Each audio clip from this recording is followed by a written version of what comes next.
तर आताची महत्त्वाची बातमी समोर येते. आमचं सरकार येईल किंवा नाही गॅरंटी नाही, पण रामदास आठवले मात्र मंत्री होतील याची गॅरंटी केंद्रीय मंत्री नितीन गडकरी यांनी दिली आणि त्यांचं हे वक्तव्यच चर्चेत आलंय. नागपूरमध्ये एका कार्यक्रमात ते बोलत होते.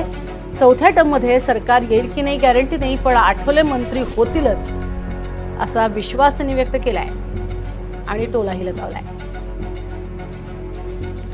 आपल्या सगळ्यांना माहिती असेल की सुरुवातीच्या काळामध्ये दलित पॅंथरच्या रूपाने एक तरुण नेता म्हणून त्यांनी विशेष रूपाने मोठ्या प्रमाणावर जनजागृतीचं आणि सामाजिक संघर्षाचं काम केलं.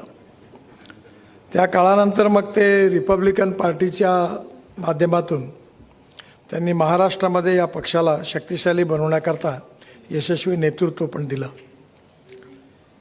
रामदास आठवलेंचं आत्ताच त्यांनी सांगितलं की तिसऱ्या वेळी पुन्हा चौथ्या वेळी पण आम्हीच येणार आहोत. आमची गॅरंटी नाही आहे, पण त्यांची गॅरंटी पक्की आहे.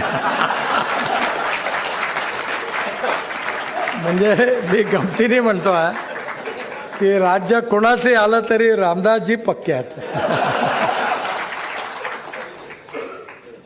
कारण त्यांनीच हे एकदा प्रकट भाषणात सांगितलं आणि त्यांना हे जसं ते मौसमी शास्त्रज्ञ आहेत, तेव्हा लालू प्रसाद यादवनी एकदा असं म्हटलं होतं रामविलास पासवानला कि ये बहुत बड़ा राजनीतिक मौसम शास्त्रज्ञ है और क्या होने वाला इनको पता होता है, उसके अनुसार उनकी नीति अपनाते हैं.